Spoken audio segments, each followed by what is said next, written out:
Well, pastoral transitions are inevitable for every church. I know you've gone through one. Unfortunately, pastoral transitions often result in a major setback for the church, and it's becoming more and more difficult for churches to bounce back. Seamless Pastoral Transition is a book that was just released by Kricher that can help you navigate any kind of leadership transition without negatively impacting the momentum, the continuity, and the mission of your organization.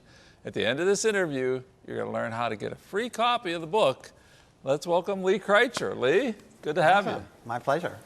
So let me ask you about this. You know, a lot of people, I think, they just think, well, you know, the denomination just appoints the next pastor. Well, I mean, why write a book? What have you seen as a problem? Because it's subtitled 3 Imperatives, 6 Pitfalls. You have twice as many pitfalls there as you have principles. What have you seen? Well, I think that there is a trend in healthy churches for the outgoing pastor to overlap with the incoming pastor so that there's a seamless transition, so that the momentum and the mission of the church is not compromised by an unnecessary gap in time between the outgoing and the incoming pastor. And so the book contains case studies. Half of them are from churches that have tended traditionally to forbid the outgoing pastor from being involved in the process at all, but a forward-thinking bishop or others approved for the best interest of that church that this kind of seamless pastoral transition would take place. It seems like a no-brainer. Well, sure, you'd want seamless, you know, you'd want that to happen, but that, like you said, a lot of church policy even says, oh, the outgoing pastor can't say anything or have any part in that. Let's go into those 3 imperatives real quick here, because I think, and we want to get into some case studies, maybe your own case study as well, but you have 3 things: share leadership, pave the way, and model humility. And when I read these, I'm like, well, this is just Christianity, isn't it? This is really, tell me about sharing leadership, about paving the way, and why modeling humility is so important. Well, the most extensive record of a leadership transition in the scriptures is Moses handing off to Joshua. Sharing leadership was not natural for Moses. The historical account of his father-in-law coming and spending the day at work with him, at the end of the day, his father-in-law, Jethro, says, what you're doing is not good. Now, if I'm Moses, I'm thinking, you know, I just led the people out of out of Egypt. I parted the Red Sea. I got the 10 Commandments. Are you sure you should be critiquing my leadership? But he said, basically he was saying, look, you're the indispensable hero. Everything revolves around you. All the people come to you throughout the day to solve their issues. You need to raise up other leaders. You need to share leadership. And from that point on, Moses began to do that. And one of the biggest failures we have as leaders is to take on that indispensable hero role and not to share leadership. But because he decided to do that, not only were judges raised up from around Israel to solve the vast majority of the issues, but also emerging is someone named Joshua, another person named Caleb. And when it was time for Moses to go to heaven, he had leaders that he could choose from prayerfully, and of course he chose and raised up Joshua. Right. I love the Moses model. Raise up 50s, right? 10s, 50, those over 10s, 50s, hundreds, and thousands. And you can tell by watching somebody and the fruit that they develop in an area of ministry how many they can manage or lead under them. You know, we're not young or we're not old, and we planted and pioneered our church. I was thinking about Moses. You know, you could become where your identity is in that I'm the leader. It's my mission. It's my vision. These are my commandments that God gave me to give to you. So how do pastors or even, you know, an entrepreneur, a business leader deal with that identity of who they are, not being in that pastor, but in the kingdom, a kingdom mind? I think for every Christ follower, the question must be, who am I mentoring? Who am I bringing up behind me?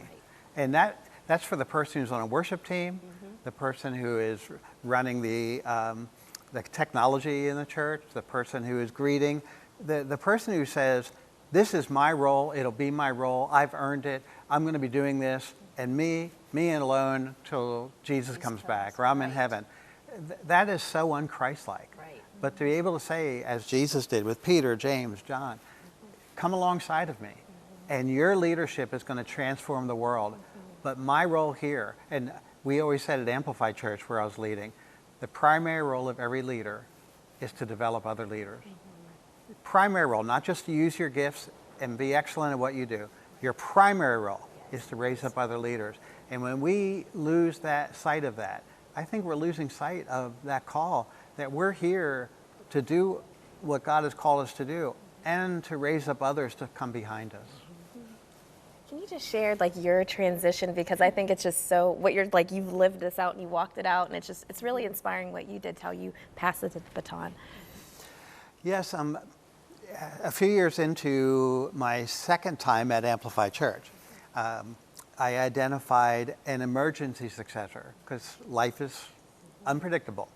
And then 10 years later, Jason Howard, who was my emergency successor, became my permanent successor.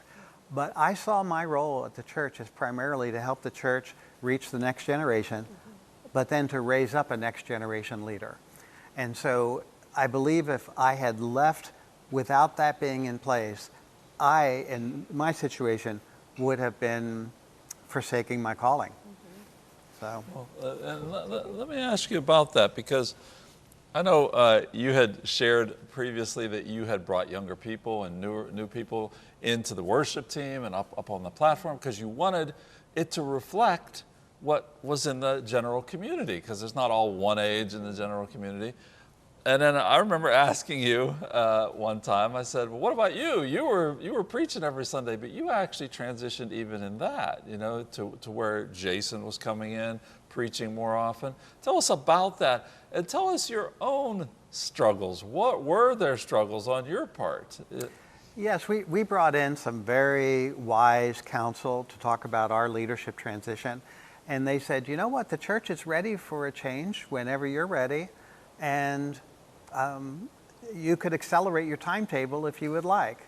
So I went out to dinner with Jason, my successor, and we had what I call the dinner, and in which I thought he was going to say, I'm glad that our outside experts have said that we could accelerate the timetable, but I would never want that to happen.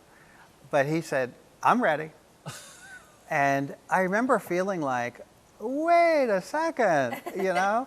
I'm still youthful. I have vision. I've got the mission on my mind. Yeah. But so I went through some tough emotions. We had what I would call intense fellowship over this whole topic of when and specifically how. But when all was said and done, I came to a real peace. And I was 65 when I handed the church off, as opposed to 67, which it might have been. But those emotions are very real. And it keeps a lot of pastors leading until they say, I will lead every week, I will preach every Sunday until I die. And I just don't think that that's, unless it's a unique situation, that that's really the wisdom of God. That, you know, that's hard. You know, when you get to that age or that thought, like, I've been doing this my whole life, to not do it anymore. I mean, that is a whole transition in itself, not just for the church, but for you personally. There's a quote in your book that says that you're going to have your fruit growing on other people's trees. Can you explain that and kind of unpack that? Well, I think ultimately it's not just what we do here on this earth that we hear well done, good and faithful servant about in heaven, but it's have we unearthed the gifts of others so that the mission is the mission of the church more important than my personal accomplishments? Right. And if that's true, you've got to raise up next generation leaders to carry it on. And I think that's at the heart of what I'm talking about. Well, let's do it right now. So we got a next generation leader right over there. What am I going to do to encourage her to step up into roles that I'm fulfilling right now? Well, I think one of the key things is giving opportunities to do things that you could do by yourself. The fact that there's a chair here that's being, that a person is sitting in who is a next generation leader says something about Cornerstone and about you right away. Because really, if you aren't willing to share leadership in one way or another with a next generation leader, I don't think you can assume that the organization is going to continue to go forward as planned or as God's plan. I think the really big question is, does God want a next generation leader to take the ministry into a new place at some point, or a group of next generation leaders?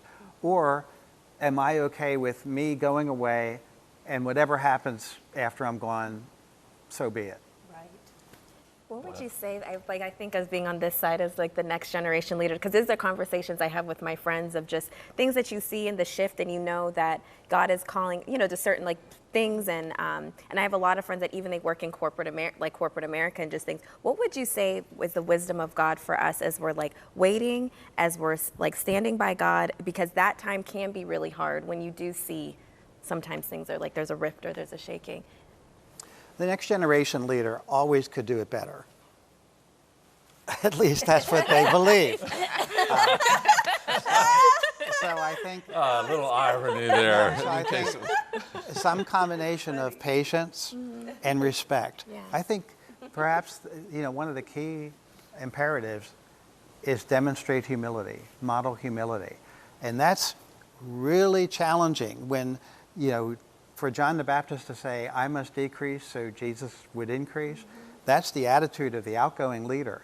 But the incoming leader is also, Jesus didn't come in and just say, well, that guy's gone. No, he totally respected everything that John had done.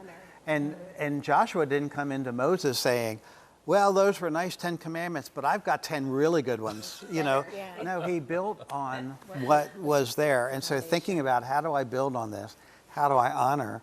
And how can I be, God, help me to be patient to when the right doors open and the right time comes. That's really good. So we want to make sure we don't miss something here. How can someone, let me first say this. If you're in your 60s, read this book. If you're in your 50s, read this book. If you're a pastor, read this book. If you're going through transition, read this book.